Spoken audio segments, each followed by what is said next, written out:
In this lesson, we are going to be converting American units, and we are going to be referencing the first worksheet A, and we are going to be working through problems number 1, problem number 14, and problem number 19.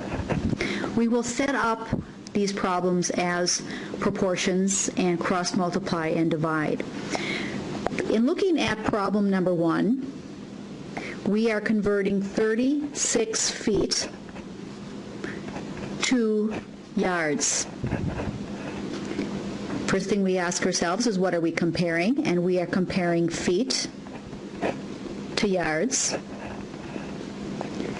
When we look at the conversion, we know that 3 feet equals 1 yard.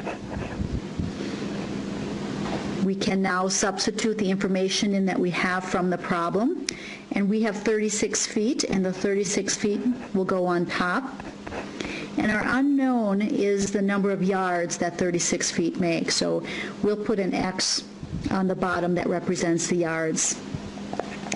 We will cross multiply 36 times 1 and divide it by 3. 36 times 1 is 36, and 36 divided by 3 is 12. So we know that 36 feet equals 12 yards. Let's look at problem number 14 on that same worksheet. And in problem number 14, we are converting quarts, 7 quarts, to pints. We're comparing quarts and pints, so we're going to set it up as a fraction so that we know where our numbers go. When we look at the conversion rate, we know that 2 pints equals 1 quart. So we want to set it up where quarts are on top and pints are on the bottom. Our problem number 14 tells us we have 7 quarts, so the 7 quarts will go on top. Our unknown, which we will use an X to represent that, our unknown number of pints is on the bottom. Again, we will cross multiply and divide, and you'll see here when we cross multiply we have 7 times 2 and then divided by 1. And we know that any number divided by 1 is itself, so we're really looking at 7 times 2, which is 14.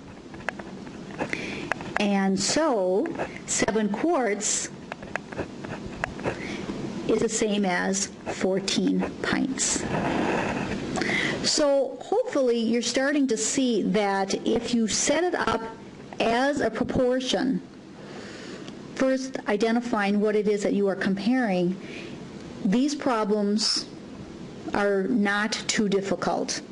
We're going to look at one last problem, problem number 19, and we are comparing pounds, in fact 6 pounds, and we are converting that to ounces. So we're comparing pounds to ounces. We set it up as a fraction. In our conversion, we know that 1 pound equals 16 ounces.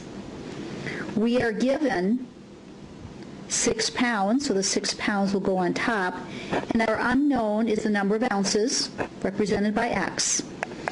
Again, we're going to cross multiply 16 times 6, or 6 times 16, and divide it by 1.